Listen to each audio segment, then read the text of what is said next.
신앙의 30년간의 방황 이후에 제자리로 돌아온 엘베델의 야곱에게 하나님은 두 가지 복을 약속해 주셨습니다. 그 첫 번째 복은 야곱이 이전에 받았던 이름 이스라엘을 재확인시켜 주신 것입니다. 내 이름은 야곱이었으나 이제 더 이상 야곱이라 불리지 않을 것이다. 이제 내 이름은 이스라엘이다. 이어서 두 번째 축복은 자손과 땅의 복에 대해서 약속해 주셨습니다. 같이 한번 읽어보겠습니다. 시작. 나는 전능한 하나님이다. 너는 자식을 많이 낳고 번성하여라. 한 민족과 여러 민족들이 내게서 나올 것이며 왕들이 내 몸에서 나올 것이다. 내가 아브라함과 이삭에게 준 땅을 내게 주고 또한 내 자손에게 이 땅을 주겠다. 아멘. 하나님은 엘베델에서 야곱을 다시 만나 주셨고 야곱의 정체성을 새롭게 해주시고 다시 복에 근원된 믿음의 조상의 자리로 그를 초대하시고 이끌어 주셨습니다. 야곱의 믿음도 사명도 회복된 엘베델의 축복이 있었습니다. 이후에도 야곱은 파란만장 인생을 계속 살아갑니다. 야곱은 에브랄에서 사랑하는 아내 라헬을 먼저 앞세워야 했고 또 12아들을 이끌고 이삭이 살고 있었던 기럇 아르바로 돌아온 이후에도 아버지 이삭을 180세 일기로 세상을 떠나 이제는 이별하게 되었습니다. 이어지는 36장에서는 에서의 후손들 곧 에돔의 족보에 관한 이야기가 길게 이어지고 오늘 본문 37장에 이르러서 야곱 가족 아래 일어났던 중요한 사건 하나를 소개하고 있습니다. 오늘 본문이죠. 1절 2절 말씀 함께 읽겠습니다. 시작. 야곱은 자기 아버지가 살았던 가나안 땅에 살았습니다. 야곱의 가족에 관한 이야기는 다음과 같습니다. 요셉은 17세의 소년이었는데 자기 형들과 함께 양치는 일을 했습니다. 요셉은 자기 아버지의 아내들인 빌하와 실바가 낳은 아들들을 도왔습니다. 요셉은 형들의 잘못을 보면 그대로 자기 아버지에게 전했습니다. 아마 그 이후로도 약 10여 년의 시간이 흘렀고 아들 요셉이 17세가 이르게 되었습니다. 청소년 시기를 맞은 것이죠. 당시에 대부분의 자녀들은 가정의 중요한 노동력의 일부분이기도 했습니다. 요셉도 다른 배다른 형제들과 함께 아버지의 양들을 돌보고 치는 일을 맡았습니다. 목축의 특성상 들판에 멀리 떨어져서 생활을 해야 했기에 형들 중에는 아버지의 감시를 피해 비행하는 일들도 없지 않았던 겁니다. 그런데 들판에서 자기들끼리 꾸며서 행한 일이었는데 아버지 야곱이 이미 알고 있고 그것을 꾸짖는 일들을 보면서 자신들에게 첩자가 있다는 사실을 알게 되었죠. 바로 아버지에게 일러 바치는 요셉이 함께하고 있었다는 겁니다. 얄미울 수밖에 없었겠죠. 요셉이 곱게 보일 리가 있겠습니까? 이런 일이 쌓이면서 요셉에 대한 형들의 미움은 점점 더 커지게 된 것 같습니다. 그렇다면 요셉은 간사한 사람입니까? 아니면 타협도 관용도 없는 고집불통입니까? 그렇게 보일 수도 있지만 요셉은 천성적으로 거짓말을 못하고 강직한 사람으로 평생을 살았습니다. 이후에 그의 꿈 이야기에서도 보디발의 아내의 유혹을 받았을 때에도 바로의 총리 대신으로 일할 때도 요셉은 언제나 정직했고 그 정직한 삶을 통해서 사람들과 국가의 인정을 받기도 했다는 겁니다. 그러나 모든 것이 다 잘된 것만은 아닌 것 같습니다. 요셉의 정직함은 오히려 그에게 장애물이 되기도 했습니다. 가족의 미움을 받기도 하고 억울한 누명을 쓰고 감옥살이를 해야 하는 일도 있었습니다. 그러나 그의 삶 전체를 보면 그의 정직함이 매 순간마다 빛을 발하게 되었고 결국은 이집트의 총리 대신이 되게 한 것입니다. 뿐만 아니라 하나님께서 그에게 주신 꿈을 이루어가는 과정들도 그의 정직함이 도구가 되었습니다. 오늘 우리 성도들은 한국교회는 정직한 일에 너무 취약하지 않나 그런 생각을 해봅니다. 너무 쉽게 타협하고 돌려 말하고 회피하고 적당한 중립지대에 살아갈 때가 많습니다. 성도들이 많지만 세상에 소금과 빛이 되지 못하는 이유는 세상 앞에 우리의 거룩을 하나님이 거룩하시니 우리도 마땅히 거룩해야 하는데 이 거룩을 제대로 드러내지 못하기 때문은 아니겠습니까? 0.9%의 염분만 있으면 물은 썩지 않는다고 하는데 이 나라에는 15% 이상의 그리스도인들이 살고 있음에도 불구하고 여전히 이 땅에는 부정과 부패와 거짓이 만연한 세상이 되는 건 우리가 제대로 빛과 소금의 역할을 감당하지 못하기 때문은 아니겠느냐 하는 겁니다. 그 거룩을 해치는 주요한 원인 중에 하나가 우리가 정직하지 못하기 때문이 아닌가 하는 겁니다. 그래서 세상에는 할 말 제대로 못하고 적당히 세상과 섞여 살면서 양발 걸친 그리스도인들이 너무 많다는 겁니다. 저는 우리 성도들이 그리고 우리 교회들이 더 정직하고 거룩한 공동체가 되기를 기도합니다. 우리 성도들이 거짓말하지 않고 정직하고 바른 말 할 수 있기를 바랍니다. 성도들이 운영하는 기업은 만나는 고객도 찾아오는 사람들에게도 정직하고 또 친절하고 덕을 세우고 화평을 이룰 뿐만 아니라 우리가 번 돈에 대해서는 정확하게 세금도 낼 줄 알고 사람들이 존경받을 만한 정직한 기업과 일터가 되었으면 좋겠습니다. 한편 우리는 오늘 본문을 보면서 이런 의구심이 듭니다. 어떻게 야곱 같은 아버지에게 요셉 같은 아들이 나올 수 있었는가 하는 겁니다.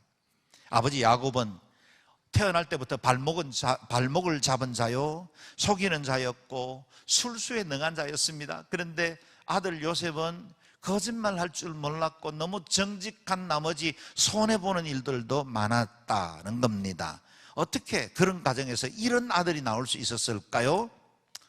야곱의 다른 아들들 중에는 아버지의 생존 방식을 그대로 이어받은 아이들도 있지만 요셉은 거짓과 술수의 그 악순환을 끊어버렸습니다.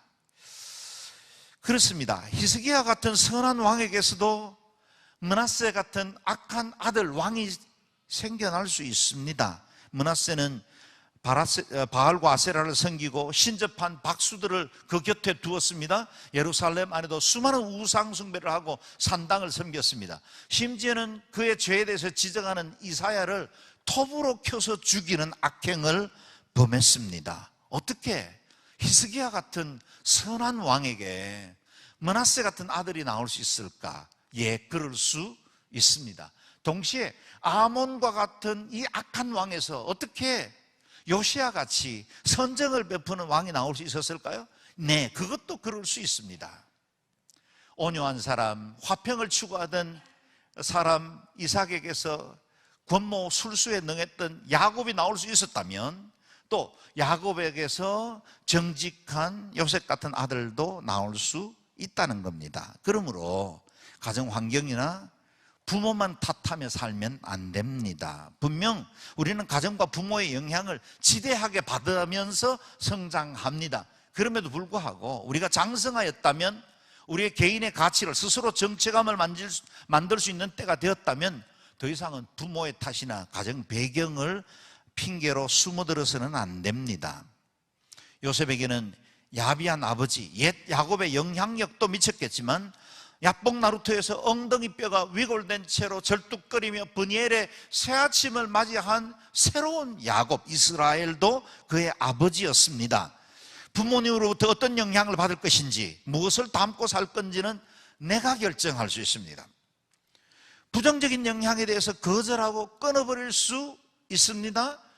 우리 부모님들이 희생하고 섬기고 수고했던 그 좋은 점을 우리가 본받을 수 있습니다. 우리 부모님이 어떤 삶을 살았든지 간에 나는 다르게 살아갈 수 있습니다. 그 무엇보다 우리는 육신의 아버지보다 나를 더 잘 아시고 더 사랑하시는 하늘 아버지를 만난 사람들이 아닙니까? 그 아버지가 내 삶을 거듭나게 해주셨고 새로운 삶의 의미와 정체성과 가치관을 부여해 주셨습니다. 우리가 그리스도를 만난 이후에는 새 피조물이 되었습니다. 이전 것은 지나갔습니다. 그리고 죄와 사망의 법이 더 이상 우리를 지배하지 못합니다. 저와 여러분은 새 사람입니다. 새롭게 살아야 합니다. 이전의 환경과 여러 문제들 그리고 가문 안에 흘러가는 그 어떤 것에 대해서도 우리를 더 이상 지배하지 못하게 해야 합니다. 브니엘의 아침을 맞은 야곱이 절뚝거리며 바른 길 가기로 결정했던 것처럼 여러분 우리의 상처가 없지 않겠죠. 우리의 아픔도 있었을 겁니다. 그러나 설사 우리가 절뚝거릴지라도 설사 그 영향력 아래 여전히 지배를 받는다 할지라도 때로 실패하고 넘어진다 할지라도 여러분 우뚝 말씀 위에 굳게 서서 하나님의 나라와 복음을 위한 의의 사람으로 새로워지시기를 주의 이름으로 축원합니다. 내가 얼마나 더 가치 있고 복된 삶을 살 것인지는 바로 내가 결정할 수 있습니다. 그것이 여러분의 결단들이 되기를 바랍니다. 한편 야곱은 모든 다른 아들들보다 요셉을 특별히 더 사랑했습니다. 3절 4절 말씀을 읽어보겠습니다. 시작. 이스라엘이 늙음하게 요셉을 얻었기에 다른 아들들보다 그를 더 사랑했습니다. 그래서 그에게 귀한 옷을 지어 입혔습니다. 그의 형들은 아버지가 자기들보다 요셉을 더 사랑하는 것을 보고 요셉을 미워해 그에게 다정한 인사말조차 하지 않았습니다. 형제간에 얼마나 깊은 골이 쌓였는지를 알 수 있지요.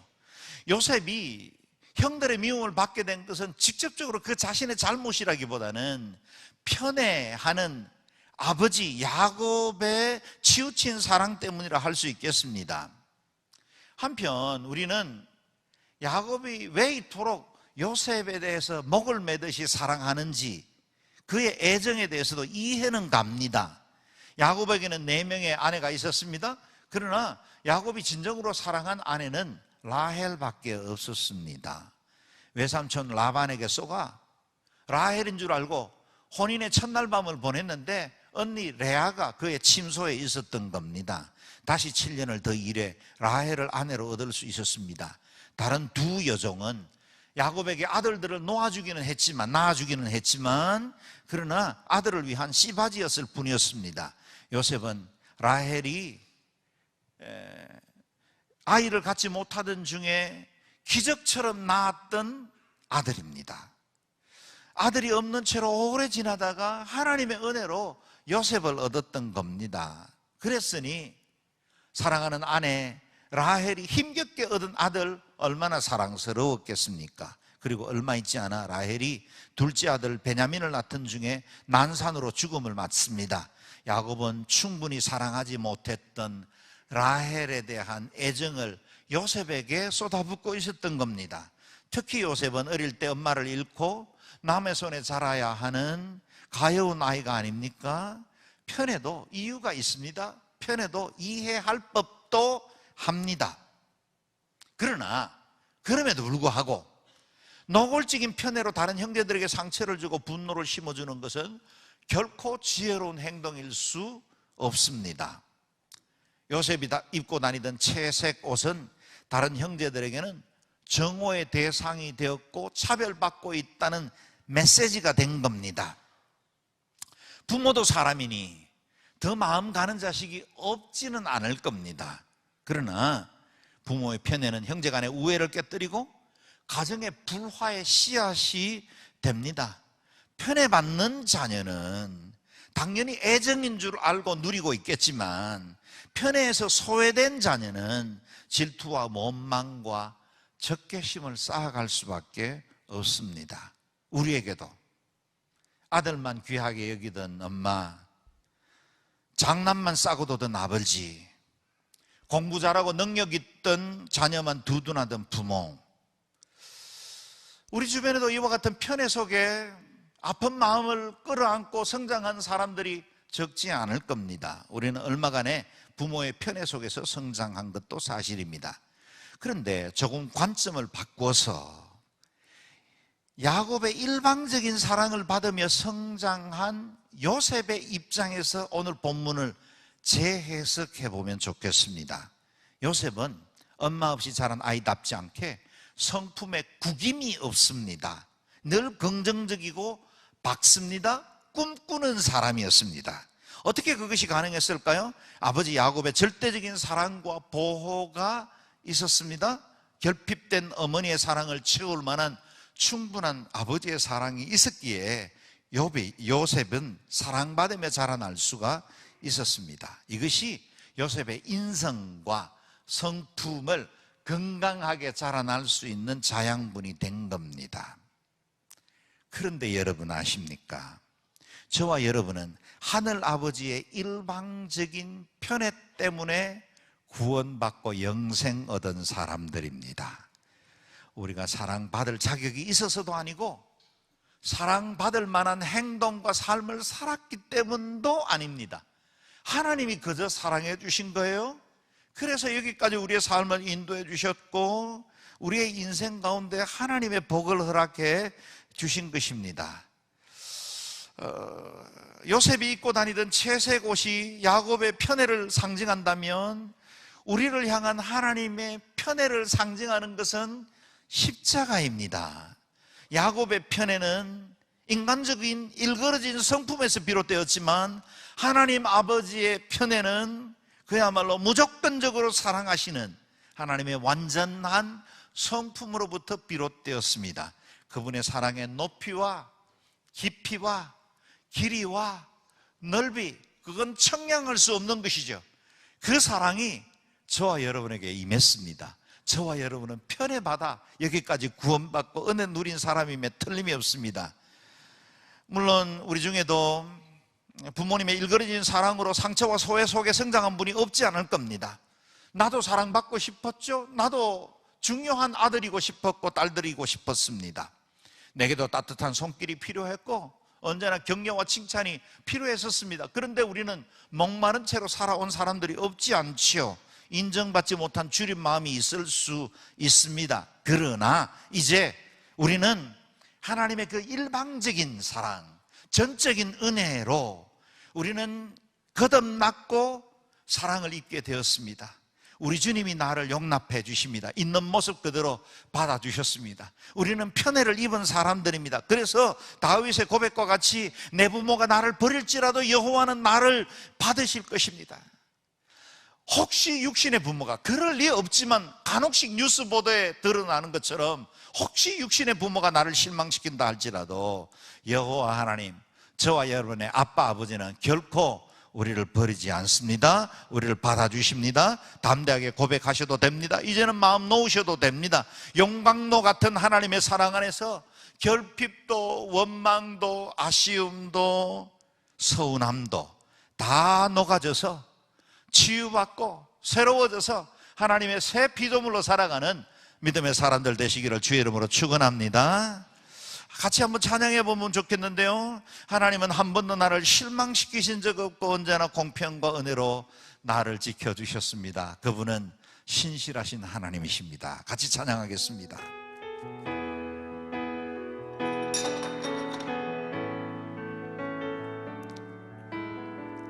하나님 한 번도 나를 실망시킨 적 없으시고 언제나 공평과 은혜로 나를 지키셨. 한 번 더 고백할까요? 하나님 한 번도, 하나님 한 번도 나를 실망시킨 적 없으시고 언제나 공평과 은혜로 나를 지키셨네. 오 신실하신 주, 오 신실하신 주, 오 신실하신 주, 내 너를 떠나지도 않으리라, 내 너를 버리지도 않으리라 약속하셨던 주님, 그 약속을 지키사 이후로도 영원토록 나를 지키시리라 확신하. 오 신실하신 주, 가슴에 손을 얹고 고백할까요? 오 신실하신 주, 오 신실하신 주, 내 너를 떠나지도 않으리라, 내 너를 버리지도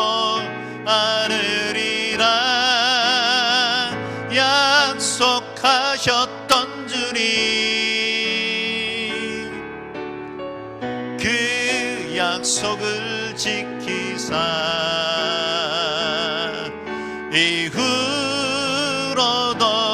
영원토록 나를 지키시리라 확신하네. 아멘. 우리 하나님은 신실하십니다. 우리 하나님은 전능하실 뿐만 아니라 좋으신 하나님이십니다. 그 하나님이 저와 여러분을 자녀 삼아 주셨고 우리가 그분을 아빠 아버지라 부르게 되었습니다. 과거가 어떻게 우리를 영향 미치겠습니까? 세상에 속한 그 어떤 것들이 우리를 해하거나 우리를 고통 가운데 밀어넣을 수 있겠습니까? 우리를 향한 하나님의 사랑, 그 절대적인 은혜, 그 은혜 붙들고 믿음으로 승리할 수 있기를 바랍니다. 그렇다면 요셉을 총리 대신 되게 하신 그분은 누구십니까? 그것이 야곱의 사랑 때문입니까? 결코 그렇지 않았다는 겁니다. 요셉의 삶에는 하나님의 선하신 섭리와 계획의 손이 일마다 시마다 함께 해 오셨고 그의 인생을 인도하고 계셨다는 겁니다. 그의 섭리의 시작은 청소년 시절의 꿈으로부터 시작됩니다. 5절에서 8절 말씀 읽어보겠습니다. 시작. 한 번은 요셉이 꿈을 꾸고 그것을 자기 형제들에게 말했습니다. 그 때문에 그들이 요셉을 더 미워했습니다. 요셉은 그들에게 이렇게 말했습니다. 제가 꾼 꿈 이야기를 들어보세요. 우리가 밭 가운데서 곡식단을 묶고 있었어요. 그런데 제가 묶은 단이 일어나 똑바로 섰어요. 그러자 형님들의 단이 제 단을 둘러서서 절을 하는 것이었어요. 형들이 그에게 말했습니다. 네가 정말 우리의 왕이 되며 네가 정말 우리를 다스리겠다는 것이냐? 형들은 요셉의 꿈과 그가 한 말 때문에 요셉을 더욱더 미워했습니다. 꿈은 단순했습니다. 형제들이 추수하고 있던 중에서 그 밭에 여러 곡식단들을 자기가 묶어서 세웠는데 요셉이 묶은 그 곡식단이 꼿꼿이 서고 나머지 형들이 묶은 곡식단들이 그 사이를 둘러서서 그 앞에 절을 한다는 겁니다. 누가 들어도 뭘 의미하는지 쉽게 추측할 수 있는 이야기죠. 모든 형들이 요셉 앞에서 절하게 되고 요셉이 다른 형제들을 다스리게 될 것이다는 겁니다. 요셉이 그 후에 또 꿈을 꾸게 되었는데 이 꿈도 비슷합니다. 9절에서 11절 읽겠습니다. 시작. 그 후 요셉이 다시 꿈을 꾸고 형들에게 말했습니다. 보세요, 제가 또 꿈을 꾸었는데 해와 달과 11개 별들이 제게 절을 했어요. 요셉은 형들뿐만 아니라 아버지에게도 그 꿈 이야기를 했습니다. 그러자 그의 아버지가 그를 꾸짖으며 말했습니다. 무슨 그런 꿈을 꾸었느냐? 그러면 나와 내 어머니와 내 형들이 정말 내게 와서 땅에 엎드려 내게 절하게 된다는 말이냐?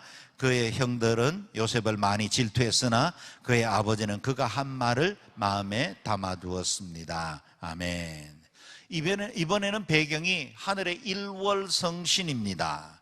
역시 쉽게 알 수 있는 상징들로 이루어져 있죠. 해는 아버지, 달은 어머니, 11개 별들은 다른 형제들을 의미합니다. 그들 모두가 요셉에게 절을 하더라는 꿈입니다. 아버지 야곱이 무슨 그런 꿈을 꾸었느냐, 그렇게 책망했지만 여러분, 꿈을 내가 꾸고 싶다고 꾸는 것인가요? 꿈은 무의식 세계에서 이루어지는 자연스러운 현상 중에 하나죠. 요셉이 꾸고 싶어 꾼 꿈은 아닙니다. 정신분석학자 프로이트는 채워지지 못한 열망은 꿈으로 드러난다라고 꿈의 해석에서 이야기를 했지만 실제로 요셉이 꾼 꿈은 그런 종류의 꿈은 아닙니다. 우리의 의지와 정신활동이 완전히 멈춰진 무의식 세계 가운데 그 어떤 특정한 하나님의 계시가 요셉의 꿈이라는 과정을 통해서 드러나게 된 것입니다. 물론 꿈이라고 해서 다 계시거나 특별한 의미를 부여하는 것은 아닙니다. 그러나 하나님이 특별히 주시는 꿈들이 있죠. 그것이 무의식 중에 잠자리에서 받는 꿈도 있지만 우리가 기도하는 중에 우리 마음속에 열망을 일으키고 새로운 비전을 꿈꾸게 하는 그런 꿈도 있습니다. 그래서 꿈도 계시도 늘 수동태입니다. 우리는 그저 꿈을 꾸게 될 뿐이고 그 꿈을 해석할 수 있을 뿐입니다. 야곱이 요셉을 꾸짖은 것은 왜 경솔하게 그런 꿈 이야기를 하느냐는 지적일 확률이 높습니다. 그렇다면 요셉은 이 꿈 이야기를 왜 이와 같은 사람들에게 이야기를 했어야 했을까요? 벌써 17살이나 된 요셉이 이미 인지와 그 모든 사고 능력을 다 판단할 수 있는 그 17살 된 이 아이가 이 꿈이 상징하는 것이 무엇인지 모를 리가 있겠습니까? 상식적인 사람이라면 만약 이런 꿈을 설사 꿨다 할지라도 당사자인 부모님이나 형제들에게는 말하지 않고 마음에 간직하는 게 맞지요. 그렇다면 요셉이 이 형들을 약 올리고 싶거나 아니면 미움을 받기로 작정했기 때문에 이 꿈을 말했을까요? 그건 아닌 겁니다. 그렇게 철없는 요셉은 아니죠. 그렇다면 무슨 일이 있었을까요? 요셉에게 꿈을 주신 분이 누구십니까? 하나님이십니다. 그리고 그 꿈은 요셉을 붙들고 있었고 요셉의 가슴을 뛰게 했습니다. 너무나 정직하고 순전했던 요셉은 이 이야기를 하지 않을 수가 없었습니다. 그의 마음을 지배하는 꿈, 그것을 나누었던 겁니다. 무엇보다 그의 꿈은 장차 이루어질 일들에 대한 예언이 되었고, 그리고 그 꿈이 실제로 이루어질 때 그것을 목격할 사람, 증인이 될 사람들에게 이 꿈 이야기를 나누게 된 것입니다. 그렇다면 여러분을 붙들고 있는 꿈은 있습니까? 남들에게 말하지 않을 수 없는 꿈, 누가 뭐라 해도 내 가슴이 뛰고 반드시 이루고 싶어하는 그 꿈, 그래서 사람들을 만나면 늘 이야기하고 싶은 것 있잖아요. 교회를 개척한 목사는 늘 교회 이야기를 하고 싶어 합니다. 여러분, 새로운 사업을 시작한 사람들은 늘 그 사업에 관한 이야기를 하고 싶겠죠. 우리가 어떤 일을 계획하고 그것이 내 마음속에 꿈으로 자리 잡으면, 우리의 마음을 붙잡고 있으면 그 이야기를 하지 않을 수가 없는 거예요. 그런 꿈이 여러분에게는 있습니까? 아니면 현실에 안주해서 적당히 매일매일 되는 대로 살아가고 있지는 않습니까?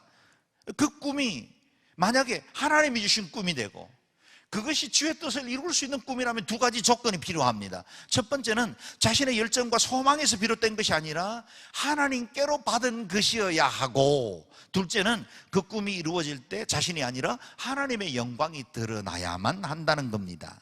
요셉이 가진 꿈은 하나님께로부터 비롯되었고, 결국 하나님이 계획하신 선한 뜻, 이스라엘 민족을 향한 하나님의 계획이 이루어지게 됩니다. 이 모든 과정을 통해 하나님은 야곱의 가족을 이집트 고센 땅으로 옮겨두심으로 극심한 가뭄으로부터 피하게 하셨고, 뿐만 아니라 그들이 출애굽할 당시에 장정만 60만, 많게는 200만에 해당되는 아이들과 여성들을 포함해서 200만에 해당되는 엄청난 인구로 불어나는 그와 같은 자궁의 역할을 고센이 감당을 했다는 겁니다. 그리고 그곳에서 새로운 민족 공동체로 성장하게 하셨습니다. 그렇다면 요셉이 꾼 꿈으로 인해서 그의 모든 일들은 형통하고 순적하게 풀렸을까요? 그렇지 않다는 걸 우리는 압니다. 오히려 요셉은 그 꿈을 이루어가는 과정에 큰 고통과 시련의 시간을 거쳐야 했습니다. 요셉이 아버지의 심부름을 행하기 위해서 형들이 있는 도단 땅까지 멀리 찾아갔을 때 죽음의 위기를 겪어야만 했습니다. 오늘 동일한 장에 18절 20절 말씀을 읽어보겠습니다. 시작. 형들은 요셉이 멀리서 오는 것을 보고 자기들에게 가까이 오기 전에 그를 죽이려고 음모를 꾸몄습니다. 그들이 서로 의논했습니다. 저기 꿈쟁이가 온다. 자, 우리가 그를 죽여 이 구덩이들 가운데 하나에 쳐넣고 맹수가 그를 삼켜버렸다고 하자. 그의 꿈이 어떻게 되나 어디 한번 보자. 형들은 저기 멀리서 자신들을 향해서 다가오는 요셉을 보고 죽일 음모를 꾸밉니다. 그리고 그들이 진짜 죽이고 싶었던 것은 요셉의 꿈입니다. 그의 꿈이 어떻게 되나 한번 보자. 요셉을 죽여도 과연 그 꿈은 이루어질까? 마른 구덩이에 던져진 채로 그곳에서 아사해도 요셉의 꿈은 이루어질까?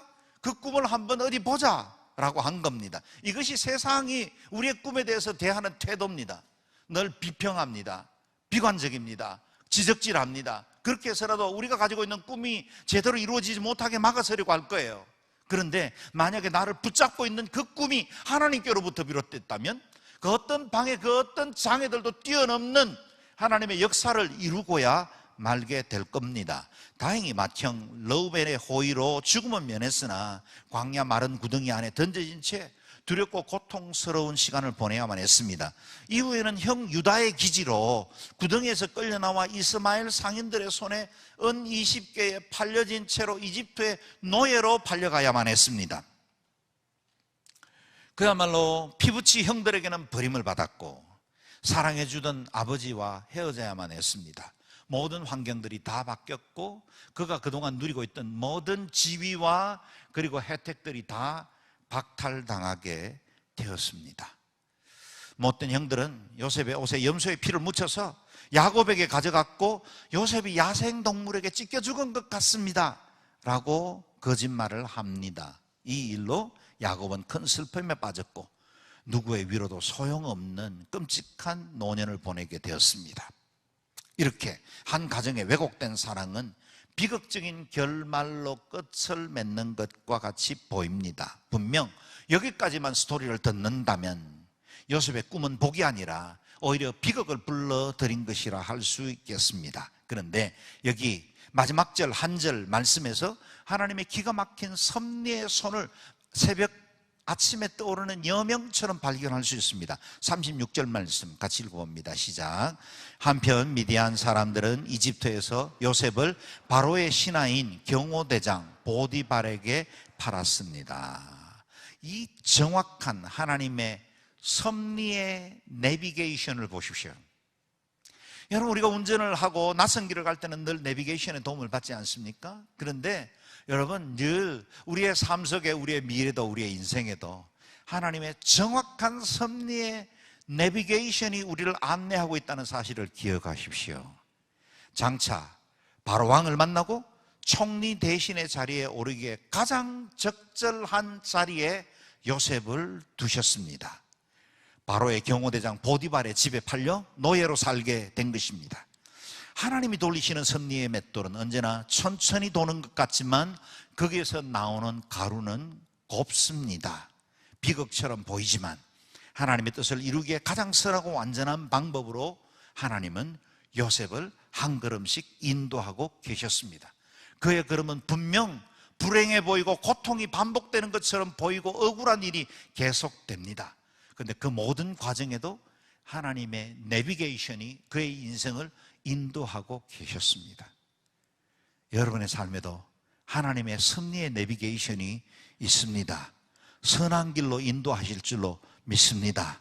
하나님의 성실과 인자하심을 믿으시기를 바랍니다.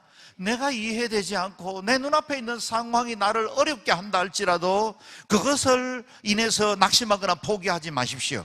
하나님의 뜻과 그 계획은 우리와는 다릅니다. 하늘이 땅보다 높음 같이 우리를 향하신 하나님의 사랑은 언제나 우리의 모든 계획이라 우리가 볼 수 있는 한계를 뛰어넘어 놀라운 섭리의 손으로 우리를 이끌어 가시는 줄로 믿습니다. 하나님 선하시니 그분이 우리를 향한 그 뜻도 언제나 선하게 이루어질 줄로 믿습니다. 저와 여러분은 복된 삶을 살게 될 것입니다. 저와 여러분은 망하기는 걸른 인생인 줄로 믿습니다. 우리는 하나님의 복과 은혜 가운데 보증된 인생을 일평생 살아가게 될 것입니다. 그러므로 두려움 없이 날마다 하나님의 은혜를 신뢰하고 하나님 한 분 굳게 붙들고 믿음으로 승리하는 복된 삶 되시기를 주의 이름으로 축원합니다. 아멘. 기도하겠습니다. 하나님 아버지, 여기까지 우리를 인도해 주시고 섭리의 손으로 붙드시고 보호하시고 이끌어 주신 것을 감사합니다. 그 은혜 다시 한번 기억하고 하나님 앞에 우리에게 맡긴 사명과 비전의 길, 우리에게 거역할 수 없는 꿈과 사명을 허락해 주셔서 이 일을 위해서 기꺼이 헌신하고 다름질해 나가는 믿음의 사람들, 거룩한 신앙의 공동체가 되게 하여 주옵소서. 예수님 존귀하신 이름으로 기도드리옵나이다. 아멘.